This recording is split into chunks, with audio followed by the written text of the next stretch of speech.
오늘 또 다락방 사역 하시는 분들 같이 이 사역 속에 진짜 하나님 원하시는 전도운동 함께 누리기를 원합니다. 함께 기도하겠습니다. 하나님, 코로나19 시대 속에서도 다락방 전도운동은 쉬지 아니하고 생명 살리는 일에 특별히 우리 사역자분들에게 더 큰 은혜 주시고, 코로나19로 많은 사람들이 고통 가운데 있지만 우리 다락방 사역자를 통해서 중요한 생명운동이 계속해서 일어날 수 있도록 인도하여 주옵소서. 예수 그리스도 이름으로 기도합니다. 아멘. 오늘 우리 다락방 사역의 이제 중요한 부분은 결국 불신자 살리는 겁니다. 불신자. 하나님을 믿지 않는 이 불신자 전도운동의 다락방이죠. 제목이 원래는 다락방과 전도운동, 불신자 전도운동이지만 이 불신자 전도운동의 다락방. 그래서 여러분들 항상 기억을 하셔야 돼요. 저는 여러분들 직장 생활하고 또 사업을 하고 있고 그리고 학교 생활을 하고 있더라도 요 세 가지는 반드시 꼭 기억해야 됩니다. 항상 어디를 가든지 내가 이 시스템을 꼭 생각하셔야 돼요. 시스템 가지고 전도운동 할 거다. 그러면 지금 다락방도 시스템입니다. 내가 말씀운동을 나 혼자서 하고 있어도 다락방 시스템이고, 영접한 저분과 내가 복음 편지를 나누는 것도 시스템입니다. 그래서 항상 시스템적인 부분을 생각하셔야 돼요. 그래서 시스템은 어디에 가든지 준비하셔야 됩니다. 이게 우리가 전도하는데 너무 중요한 부분입니다. 시스템 준비. 그럼 이제 두 번째가 어떤 콘텐츠를 담을 것이냐. 콘텐츠는 내용이거든요. 그래서 여러분들 어떤 콘텐츠를 담을 거냐라는 부분이 그 사람에게 줄 답입니다. 그 유튜브를 가지고 이런 부분에 대해서 내가 사람들에게 보여주지만, 근데 이 내용을 가지고 하나님의 살아계심을 전달되어진다면 그게 답이 되는 거예요. 그리고 내가 직장생활 하면서 내 직장 동료에게 따뜻한 말 한마디, 위로되는 말, 그리고 내 직장 동료가 힘든 일 있을 때 내가 함께, 나도 힘들지만 그 일을 함께 도와주려고 하는 그게 컨텐츠예요. 보이지 않지만 그게 컨텐츠입니다. 그러면 상대방 직장 동료는요, 그거를 느낌을 받았을 때는 그게 답으로 와요. 물론 바로 직접적으로 예수가 그리스도다, 이것도 물론 답입니다. 그것도 내용이고. 그런데 간접적인 부분 내용을 전달하는 것도 있죠.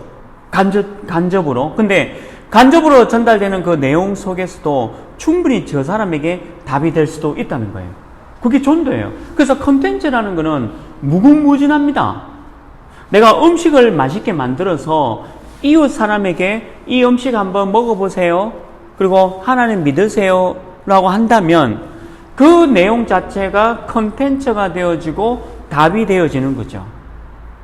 그게 전도예요. 그러니까 음식을 만드는 내 집은 시스템이 되는 거죠.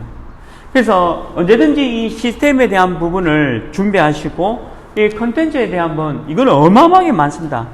이 땅에 있는 모든 것들이 다 컨텐츠입니다. 쉽게 말하면 저기 밖에 나무가 있고 또 산도 있고 강도 있고 바다도 있지 않습니까? 그것도 컨텐츠예요. 이 땅에 우리가 숨쉬는 공기, 이것도 컨텐츠고요. 근데 문제는 이 컨텐츠를 악한 종교단체나 3단체가 활용해서 문제예요. 그들이 먼저 이 시스템을 가지고 컨텐츠를 활용하니까 문제죠. 우리가 이제 이 부분을 알고 도와야 됩니다. 그리고 이 부분을 가지고 우리가 전도에 중요한 응답을 누려야 돼요. 사역자는 그걸 항상 명심하셔야 돼요.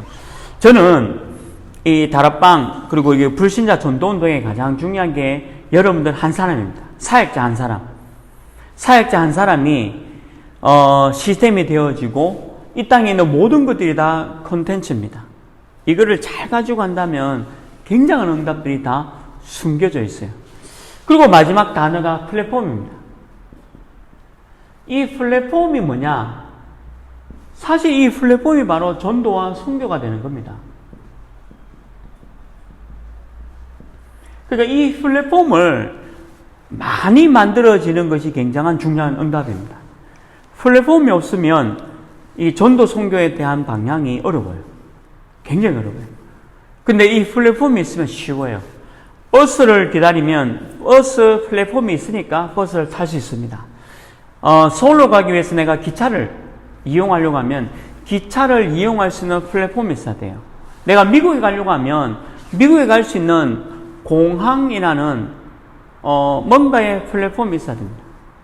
그러니까 이런 플랫폼들을 많이 만드는 것이 중요한 응답이죠. 그래서 요 세 가지에 대한 사역자는 항상 이거를 머릿속에 두고 내가 있는 현장, 직장 현장, 지역 현장, 학교 현장에서 이 세 가지를 세울 수 있고 이 세 가지를 늘 말씀 속에서 인도받는 게 사역자입니다. 자, 그래서 요 의미에서 다락방을 한번 살펴보자는 거죠. 그럼 이 다락방이 얼마나 중요합니까? 여러분들 지역과 직장과 학교 친구들 전부 다 대상자입니다. 여러분들 복음을 전해야 되겠죠. 그리고 복음을 받았는 친구가 있습니다. 복음을 받아들인 직장 동료가 있죠. 영접이 되겠죠. 이게 다락방입니다. 이게 다락방이에요. 그리고 다락방이 또 뭡니까? 우리 교회 내도 그렇고요. 그리고 교회 바깥에도 그렇고 어떤 면에서는 하나님을 믿지 않는 이 가족들 있잖아요. 뭐 좀 어감은 좋진 않습니다. 근데 그냥 좀 이렇게 쓰는 겁니다. 불신 가족. 이 불신 가족을 두고 기도하고 이 관계를 우리 사역자가 잘 맺어준다면 이것 또한 다락방의 중요한 전도의 문이 됩니다. 그래서 저는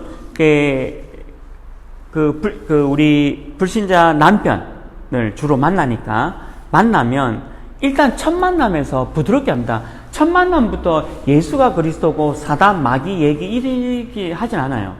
첫 만남 속에는 제가 목사인데 그냥 선생님 한번 보러 왔다. 내가 선생님 위해서 한번 이렇게 좀 이렇게 잠시 한 5분 정도 그냥 인사드리고 가려고 한다. 이게 처음 만남 속에 내가 조금 제가 하는 좀 전략은 좀 부드럽게 이 불신자 그 남편이 거부감을 느끼지 않도록. 근데 왜 그러냐면요.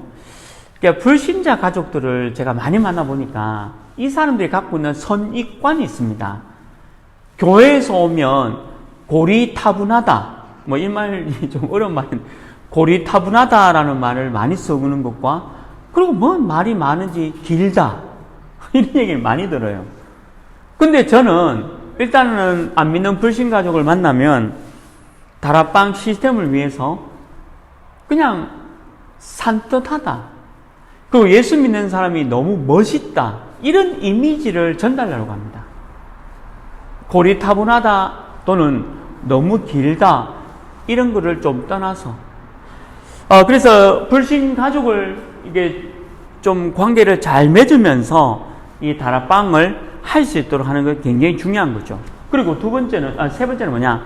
다락방이 뭐냐면 반드시 한 주에 한 번은 만나야 됩니다. 만남을 통해서 말씀을 전달해 주셔야 돼요. 이거 가지고 말씀 운동이죠. 다른 거는 답이 안 돼요. 사실은요, 위로해 주는 거, 그리고 내가 뭔가 좀 약간 봉사해 주는 거, 그게 이 사람을 살릴 것 같지만 지나고 나면 살리지 못해요. 진짜 이 사람 살리는 거는 말씀 운동밖에 없다. 그래서 말씀 운동을 해라. 그래서 다락방을 하는 거예요. 다락방은 다른 게 아니라 말씀을 전달해서 말씀을 통해서 이 사람이 살아나는 겁니다.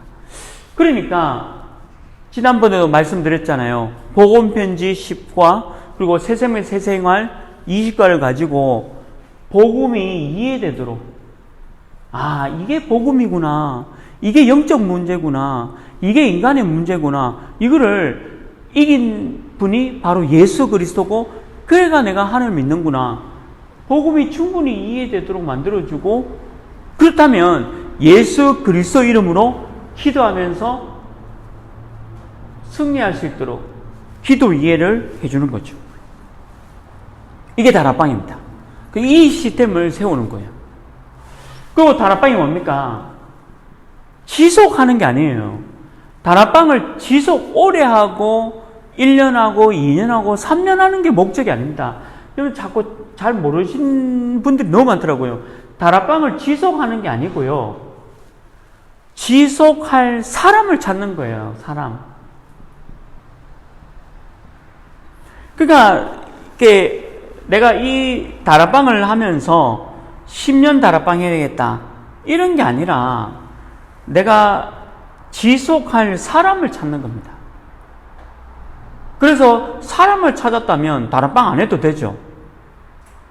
바로 중요한 전도 훈련으로 함께 팀 사역으로 들어가도 됩니다.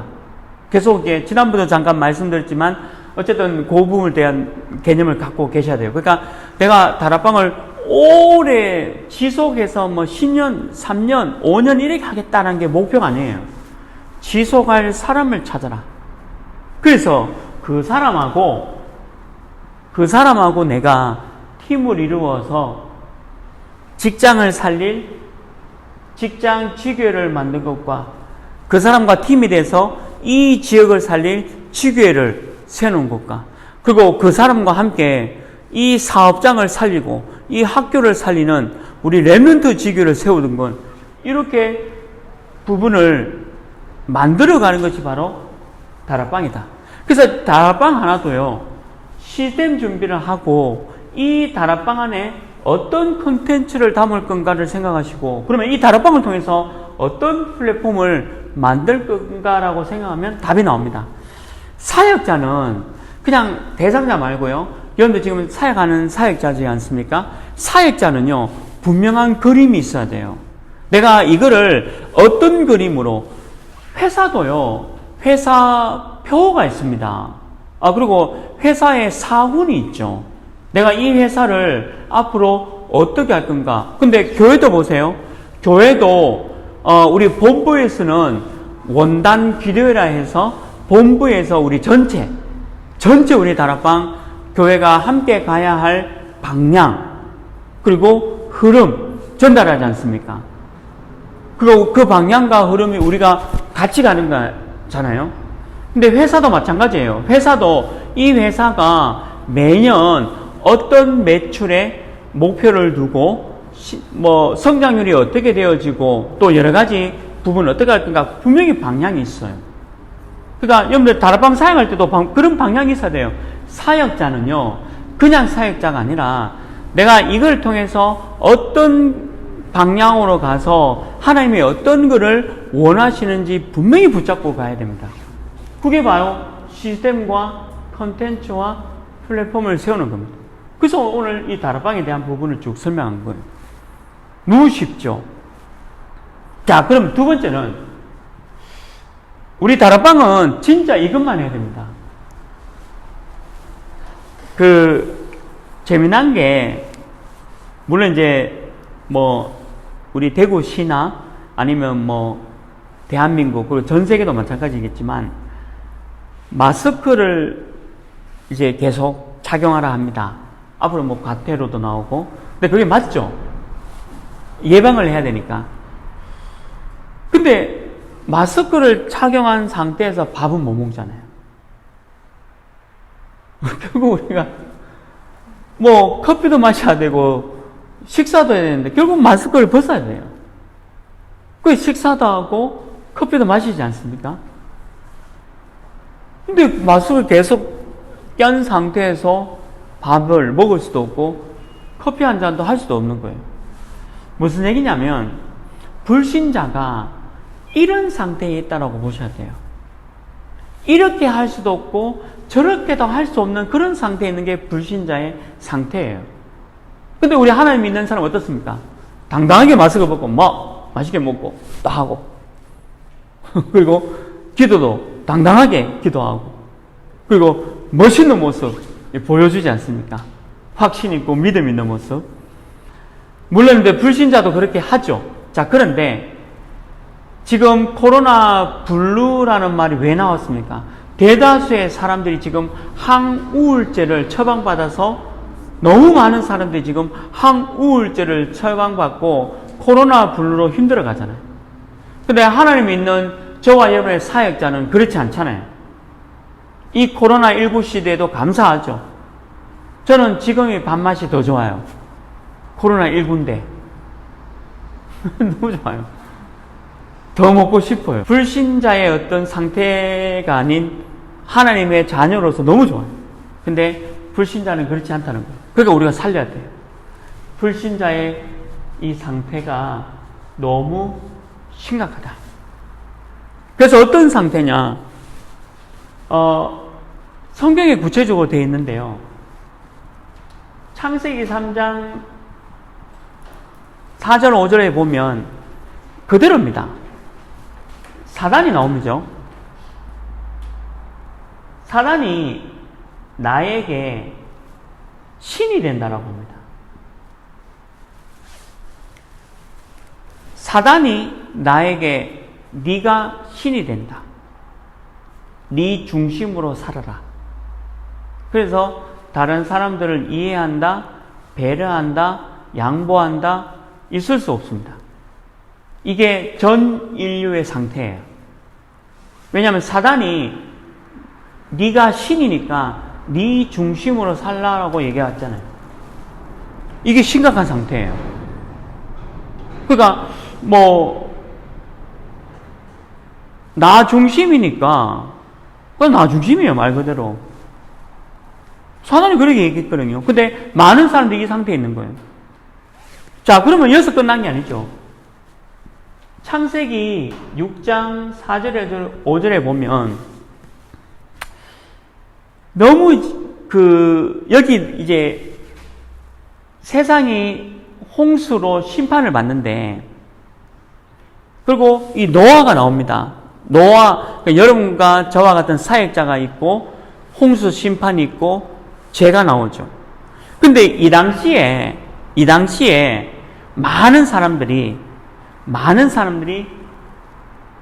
성공, 출세 하면 하나님을 필요 없다라고 믿은 거잖아요. 성경을 읽어보세요. 창세기 6장에 보면 많은 사람들이 먹고 즐기고 돈도 많고 성공하고 이렇게 저렇게 많은 걸 갖고 있기 때문에 하나님 필요 없습니다. 근데 지금도 보세요. 지금도 너무 많은 사람들이 모든 걸 소유하고 있습니다. 멋진 차, 어마어마한 집, 그리고 어마어마한 돈, 그리고 어마어마한 친구들. 그런데 죽잖아요. 그런데 죽어요. 다 가졌는데 지금 상태죠. 그래 놓고 창세기 11장 1절에서 8절에 보면 바벨이라는 게 나와요.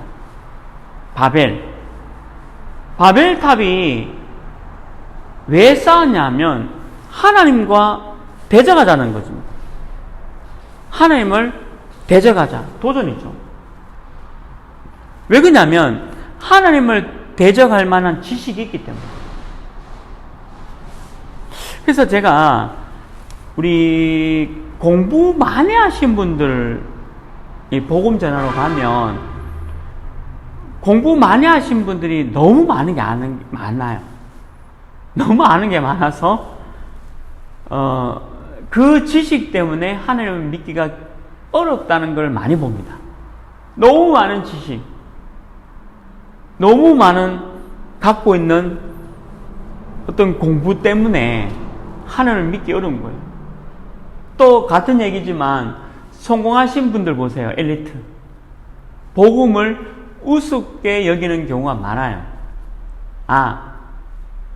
하나님 믿는 거는 그냥 가난한 애들 믿어라. 가난한 사람들이 믿는 거고 나는 하나님만 믿어도 괜찮다라고 얘기하잖아요. 너무 많은 지식과 공부를 했기 때문에. 그런데 바벨탑이 어떻게 되었습니까? 무너졌습니다.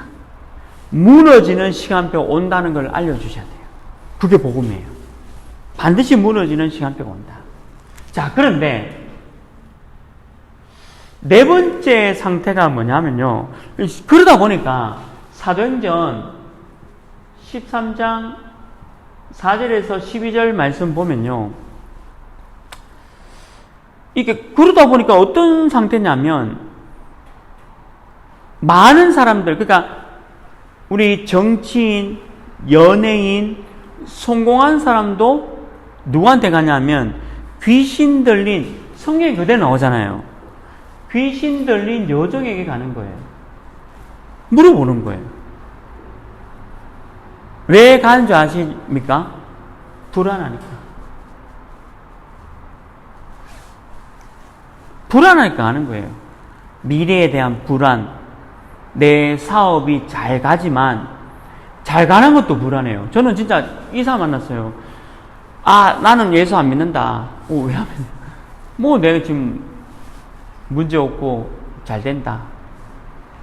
근데 그분도 하는 얘기가 잘 되는데 불안하대. 근데 속으로 잘 되는데 왜 불안하냐. 근데 하나님 안 믿는 사람은 잘 되는 것도 불안한 거예요. 그러니까 자기도 모르게 귀신 들린 여종에게 찾아간다는 겁니다. 너무 신기하죠. 자, 그리고 또 성경에 또 귀신 들린 여종이 나오는데 사도행전 16장 16절 18절에도요. 너무 많은 사람들이 점치는 여종, 여기는 남자 무속인이지만 여기도 마찬가지입니다. 여기도 점을 쳐서 사람들의 운명을 만해주는 이런 곳에 막 가는 거예요. 그래서 우리가 왜 프리메이슨이라고 말하지 않습니까? 그리고 뉴에이지라고 말하지 않습니까? 뉴에이지가 뭐냐? 프리메이슨이 뭐냐? 뉴에이지든 프리메이슨든 그 다음에 또 한 단체가 있지 않습니까? 그게 똑같은 거예요. 뭐냐면 내가 신이다. 돈 벌면 다 돼. 이거예요. 돈을 많이 갖고 사람들을 행복하게 해주면 다 돼. 근데 그 뒤에는 사단, 마귀, 그리고 지옥의 배경, 저주 재앙이 있다는 것을 모르는 거죠. 근데 알면서도 속는 거고, 모르기도 하고. 그러니까 왜 많은 사람이 점을 치러 가느냐? 성경에 분명히 기록되어 있잖아요. 자기의 운명을 몰라요. 그래서 가는 거예요. 그거 알려주라는 거예요. 우리가 불신자의 이 상태를 알려서 그리스도를 알려주는 겁니다. 자, 거기다가 사도행전 19장 8절에서 21절 말씀에 보면 여기도 이제 전부 다 뭔가 하나를 만들어야 돼요. 눈에 보이는. 그게 우상이랍니다. 왜 그러냐면 보이지 않는 하나님을 안 믿기 때문에 내 눈에 보이는 뭔가에 내 믿음을 담을 만한 뭔가 하나를 만들어야 돼요. 그걸 우상이랍니다. 돈도 우상이고 형상으로 만든 것도 우상이고 그림으로 되어 있는 것도 우상이고 뭔가 한 가지의 우상은 갖고 있어야 돼요. 이유가 뭐냐? 보이지 않는 하나님을 믿지 않으니까. 눈에 보이는 내게 뭔가 육신적인 축복을 줄 만한 뭔가 하나를 만들어야 되는 거예요. 근데 여기에 뭐가 온다 했습니까?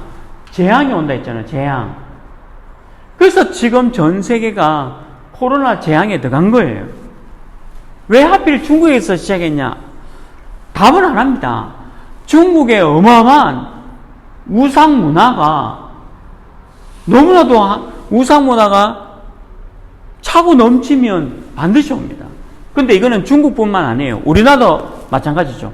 우리나라도 우상이 차고 넘치면 반드시 재앙이 와요. 이걸 알려주는 거죠. 불신자 상태니까. 근데 여기서 끝나면 됩니까? 아니잖아요. 개인에게요, 어마어마한 문제가 와요. 요한복음 8장 44절. 성경에 딱 기록되어 있습니다. 성경은요, 거짓말 하잖아요. 거짓말하고 살인한 존재가 있다 했어요. 그리고 이간질, 이간. 원래 사단의 의미는 이간이랍니다. 하나님과 인간을 이간질시키고 거짓 존재고 살인하는 존재가 있다 했어요. 알려줘야 돼요. 그래서 성경에는 마귀의 자녀라고 합니다. 제가 복음 전하다가 대구에서 선생님은 마귀의 자녀입니다. 저는 부드럽게 얘기하잖아요. 근데 진짜 한 대 맞았어요. 아저씨한테. 한 대 맞았어요. 그거 맞은 트라우마가 있어서 저 선생님 마귀 자녀라는 말을 못 하겠더라고요. 무서워서. 마귀 자녀인데요, 이게. 이 말이 너무 거북한 거예요. 마귀 자녀 맞는데, 이거 어떻게 얘기할까? 근데, 마귀 자녀예요. 왜냐면 성경에 그렇게 기록되어 있다니까요. 이게 내 말이 아니고. 그러니까 힘든 거예요, 힘든 거. 사단이 마귀한테 하자는 대로 따라가는 거예요. 그러니까 이게 너무 심각한 거잖아요. 근데, 이거 따라가니까, 보세요. 출애굽기 20장 4절 5절에 보면, 그러니까 이거 따라가니까 눈에 보이는 뭔가를 하나 만들어야 되는 거예요. 아까도 얘기했지만 눈에 보이는 뭔가를 하나 만들어야 돼요. 하나님 대신하는 우상을 하나 만들어야 되는데 문제는 뭐냐? 성경에 그대로 기록되어 있습니다. 3, 4대가 어마어마한 저주 재앙 가운데 간다라고 기록되어 있어요. 그래서 왜 내가 이렇게 살아갑니까? 네, 선생님 죄송하지만 성경에는 이렇게 기록되어 있습니다. 근데 이 말을 알아듣는 분이 있어요. 그 사람이 영접하시겠죠. 근데 이 말을 또 거부하는 사람이 있어요. 이게 바로 정신문제죠. 정신문제. 진짜 어려운 문제예요. 자, 그런데 여기서 끝나는 게 아닙니다. 마태복음 11장 28절은 멀쩡해요. 사람이 멀쩡해요. 근데 저 멀쩡한 사람이 수고하고 짐을 지고 있는 정신적인 고통 가운데 있다는 거예요. 분노 조절 장애 있죠. 분노 조절 장애는 여기 포함되는 겁니다. 근데 분노 조절 장애가 여기 포함되는 문제 요거 단순한 게 아니죠. 이미 이렇게 온 거예요. 그냥 분노 조절 못하는 게 아닙니다. 이 부분을 성경을 통해서 잘 알려주셔야 돼요. 정신문제. 그러니까 수고하고 무거운 짐을 지는 거예요. 계속 지닙니다. 그러니까 우리가 도와줘야 돼요. 그러니까 이 말을 하라는 거예요. 근데 여기서 끝나는 게 아니잖아요. 이 정신적인 문제가 사도행전 8장 4절 8절에 그대로 옵니다. 여기에요. 이름 모르는 질병부터 시작해서 어마어마한 질병들이 막 코로나19 같은 전염병, 간염병, 바이러스들 이런 것들이 계속 온다 했습니다. 육신적으로 편안할 날이 없는 일이 막 오는 거예요. 그래서 산을 넘어섰으면 또 산이 있고 산을 넘으면 또 산이 있고 그래서 어떤 소설 제목이라고 실제로 그런 게 있죠. 고해, 이 땅에 고해다. 그냥 고난의 연속의 바다다. 그게 맞는 말입니다. 정확한 표현이에요. 육신 문제가 계속 온다는 거예요. 너무 심각하잖아요. 이걸 알려주라는 거예요. 내가 왜 이럴까? 내가 왜 이런 문제 가운데일까? 답이 있잖아요. 자, 근데 여기서 끝나는 게 아니에요. 마태복음 27장 25절에 보면 너무 심각한 게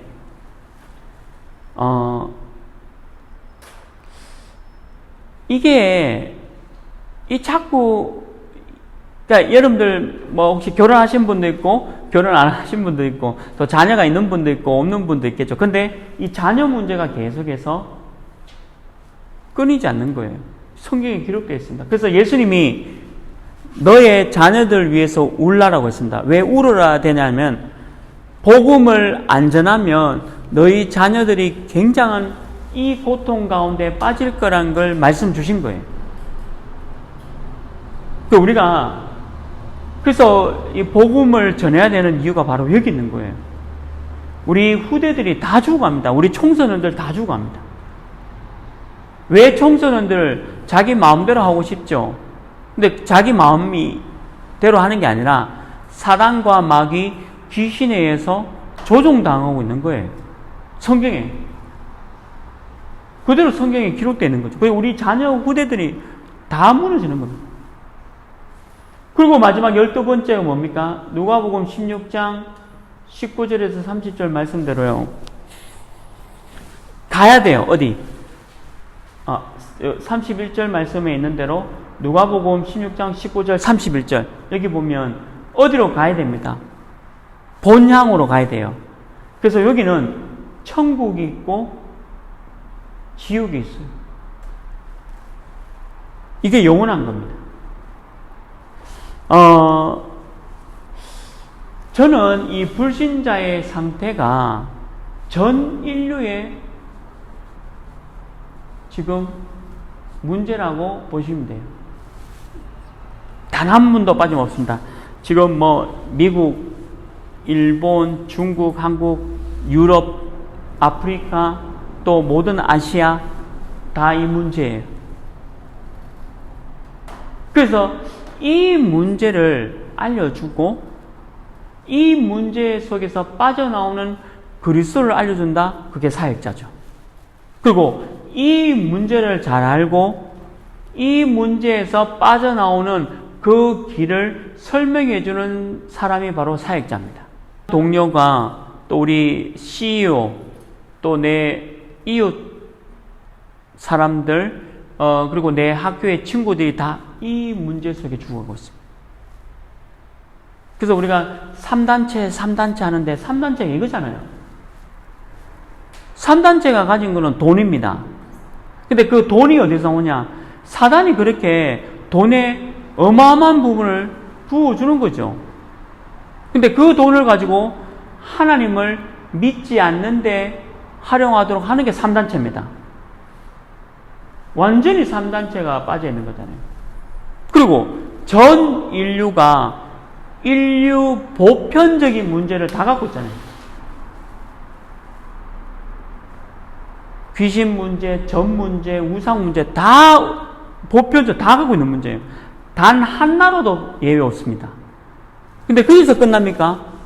모든 인류의 개개인마다 다 여기 다 잡혀 있잖아요.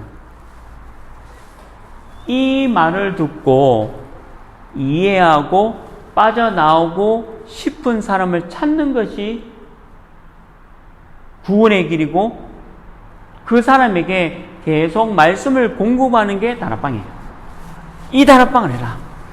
그래서 코로나19는 우리에겐 좋은 기회입니다. 여러분들 사역자분들 코로나19가 전도 안 되는 게 아니고요. 어떻게 전도해야 된다라는 부분을 잘 이해하셔서 잘 설명만 해줘도 어마어마한 다락방 문들이 열립니다. 그래서 여러분들 지역, 직장, 그리고 뭐 사업처 또 학교 현장에서도 이 다락방 문들이 많이 열리기를 주님의 이름으로 축원합니다. 하나님, 하나님을 믿지 않는 자들이 이렇게 죽어가고 있습니다.